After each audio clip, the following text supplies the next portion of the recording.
Praise the Lord. Our daily bread. Romans chapter 8 verse 13.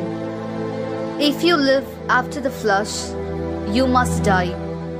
But if by the Spirit you put to death the deeds of the body, you will live. O Almighty God, thank you for giving this wonderful verse. May your presence showers on us.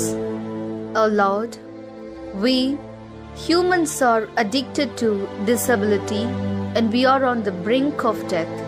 Therefore, may God pour out the gift of the Holy Spirit on us, turn us away from evil inclinations, purify our minds, and bless us to live as witnesses of Christ.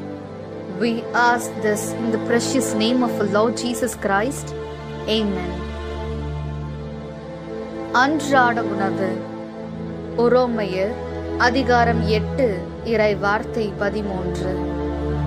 நீங்கள் ஊனியல்புக்கு ஏற்ப வாழ்ந்தால் சாகத்தான் போகிறீர்கள்.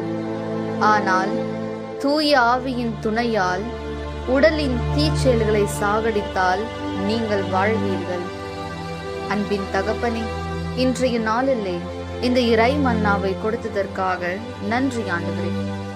இறைவா, மனிதர்களாகிய நாங்கள் ஊனியல்புக்கு அடிமையாகி எங்கள் வாழ்வை துளைத்து சாகும் தருவாயில் இருக்கின்றோம்.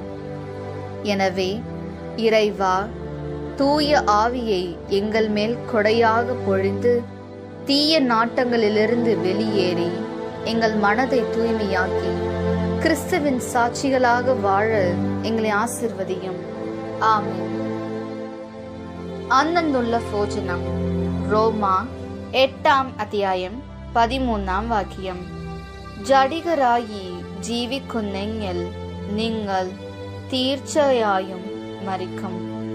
എന്നാൽ ശരീരത്തിന്റെ പ്രവണതകളെ ആത്മാവിനാൽ നിഹനിക്കുന്നെങ്കിൽ നിങ്ങൾ ജീവിക്കും. ദൈവമേ, മനുഷ്യരായ ഞങ്ങൾ ജഡിക പാപങ്ങൾക്ക് അടിമയായി ഞങ്ങളുടെ ജീവിതത്തെ ഞങ്ങൾ നഷ്ടമാക്കിക്കൊണ്ടിരിക്കുന്നു. അതിനാൽ അങ്ങയുടെ പരിശുദ്ധാത്മാവിന്റെ വരദാനങ്ങൾ കൊണ്ട് ഞങ്ങളെ നിറച്ച് ദുഷ്പ്രവർത്തികളിൽ നിന്നും ദുഷ്ചിന്തകളിൽ നിന്നും ഞങ്ങളെ രക്ഷിച്ച് ഞങ്ങളെ വിശുദ്ധരാക്കി ക്രിസ്തുവിന്റെ സാക്ഷിയായി ജീവിക്കുവാൻ ഞങ്ങളെ അനുഗ്രഹിക്കണമേ. ആമേൻ.